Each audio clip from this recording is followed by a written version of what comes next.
Welcome to another episode of our walkabout. So today we are, at the Kwa Bahal, or the Golden Temple, or the formal name is Hiranya Mahavihar, where every 3 years the main text, the Pragya Paramita, is being restored. We have Lok Chitrakar, who is a master artist, painter, but also somebody who is very passionate about protecting the ancient art forms.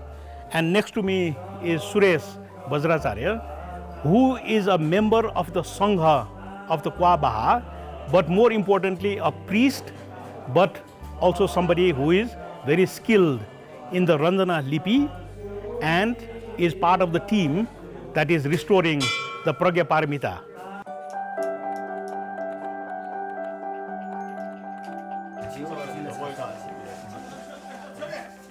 So लोग ने जैसे वो पहुँच उला मला पिने आयु ने जितो छुछु माव गया था जैसे तो देखता ने पहुँच बाहर ना तो सब तो देखता मला मारा चला चला अले साथ साथ के चाहिए गेना वो ट्रेजी का मला देखे वो पति तो शिप माला ला वो शिप ना पान से एकदम प्लांग वो पति नील पत्थर का चाहिए ना पान चाहिए इंडिगो नीलो टुटा देखे वो तैयार चाहिए वो तो देखे टेक्निक अले उसके साथ सोलो चाहिए चे अले तो रंजना लिपि चाहिए थे वो पाठ है वो पति थे वो शास्त्र डॉक्यूमेंट चाहिए रंजना लिपि संस्कृत पहना जो रंजना लिपि चाहिए अटके चाहिए ज्ञान न माला शिप न माला ले चाहिए खाना से कि माला तो कोई सम्मिश्रण है छठा जगह जी मुको प्रज्ञा पार्टीबाट थिएन त्यसकै गहनो पटी दर्शन चाहिँ जिसँग दैनिक जीवनले छलाएको ज्ञान ज्ञान क्या यो लागि चाहिँ ठो चाहिँ चीज चाहिँ भाग्यमानी छ छुटो आछ थन उले चाहिँ यो टेक्निक आतकन मन So this is one of the most fascinating things about restoration.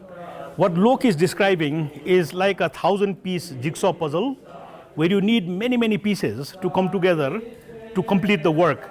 So we can start with the Lokta plant or the Daphne plant, which grows in the high hills of Nepal between 5,000 and 6,000 feet.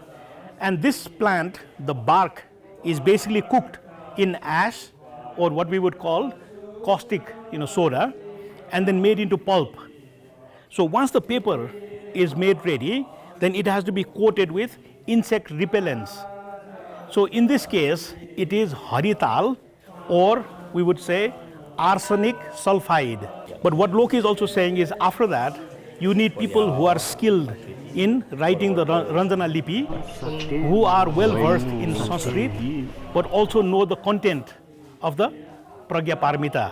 So all these things have to come together for the successful completion of the restoration work.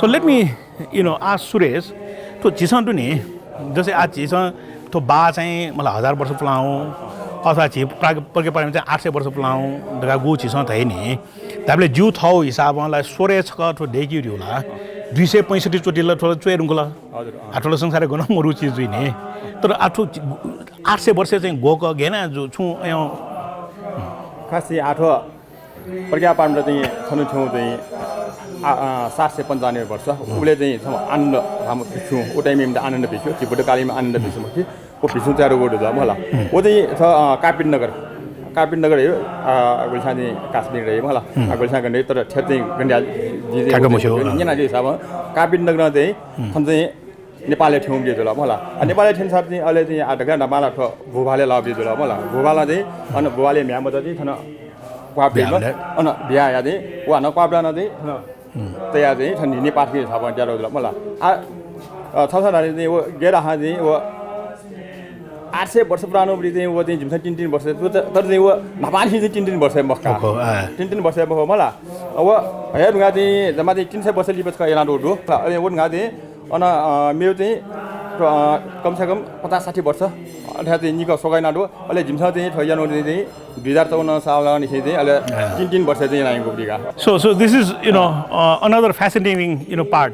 So when we look at the book, We just need to understand that it is there, it has been present for 795 years.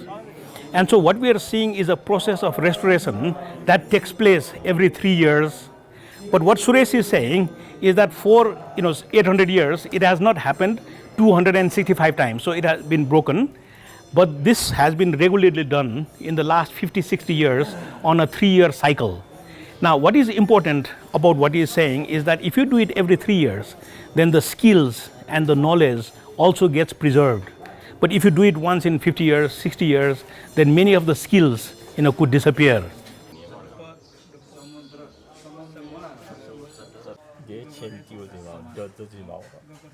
Uke duni jose aproge parmita chison dekyu wala da da a dakshe thaku chura sa ne wo thikyu chasa suresan yamla nai ne thole thikyu ko chीज mo thole moya chीज jula मलाई उके बारे नि जसे धारणा छु आठो प्रज्ञा पाण्डु रेला तस्क गहनु विषय मला आछि नर्मल बनु छ ठिका ठिक न फेमो हो मला वो अदल तरन मी विद्वान छन दे बालको फेमो हो सारा वान बडा वो यो चाहिँ ठ्याउ श्राव अग्र श्रावको बि साडी पटु जुल बोर्ड कल्याण जुल अथे आनन्द भण्डे बि जुल अथे सुबुडी बडी या बिना इबि चाहिँ धुरंगत इमदा कना दोबडी आछि सदेन नर्मल भाषा चाहिँ ठिकै हो खासै छ चाहिँ मेन चाहिँ सुनिन देबडी ह So one of the most fascinating things about restoring the book is also to understand the content of what the Pragyaparamita contains.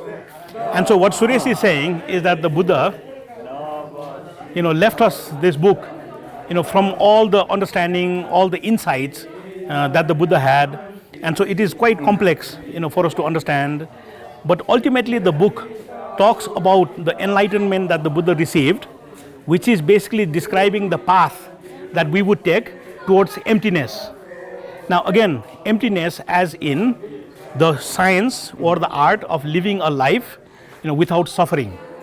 Dukkha nirodha.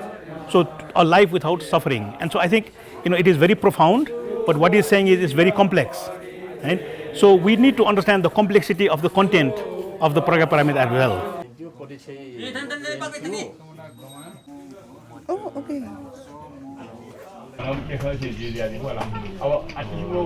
So लोक नि जस्तै आठो चुएउला ढाला मलाई मसिना ढाला जस्तै झिस यहाँ चीज त देखौला मुन्डेसँग थीमा ढका देखौ खाने मलाई आठो गेना पिने हेउ अथवा मुन्डे त थुइक्यु नि जे समाज चाहिँ गहन दर्शन प्रज्ञापारमा तस्कमा तर यो दर्शन अफको ठीक त समाज बनोट चाहिँ रुका अनि उके चाहिँ छोइसन छोकिनु पोइन्ट लिनु छौ चाहिँ विधान परम्परा उद्देश्य फल होला विधान जग्गा चाहिँ नियम सँगै नियम अनि त्यो सँगै ठगै परम्परा दो होला अनि प्रज्ञापारमा चल डेकल पाठ एकल घिसा पाठ कि जो चाहिँ अमुक जात सफल जिम्मा ढका होला अनि वो उद्देश्य दट अनि अझै फल उके रिजल्ट न दै होला अनि त्यो पिङु चाहिँ बिन्दु चुना चाहिँ जिउ समाज बनाउ जस्तो वे फलो यात तका तास चाहिँ आटकन टिके जुन उके कार विधानै छ जुन मलाई नियम थ व्यक्तिगत नियम छ सँगै नियम छ कया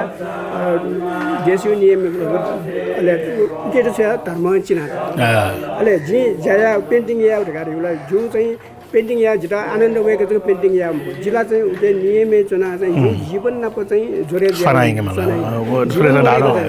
अथवा शून्यता ज्ञान ढका चाहिँ क्याउरी छि अल्टिमेटली मोने वाला शून्यता ख ठिकै उली तर उ ठिकै पैम हो या जिसमा विभिन्न परम्परा चाहिँ यान So just to capture what we are learning here is basically the Buddhist the society, let us say, or the institution is the Sangha.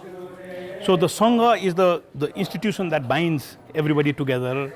And within that, there are duties, there are responsibilities. And so all of that basically becomes the enabling environment where people can learn about these very complex scripts. So ultimately, people aspire to live a life without suffering. The knowledge and the wisdom is in the book. But what we are also seeing is the institution that enables us, to basically learn. So when we look at, the complexity of restoring a historical book like the Pragyaparamita, so what we are learning is A, there are the natural resources, which include the paper, which include the dyes. Secondly, there are the skills associated with it. So it's the Ranjana Lipi, it is the painting. but the most important part is what it contains. And so the content has been established or basically put together in the context of an institution, which is the Sangha. And the Sangha enables us to learn the content of the book.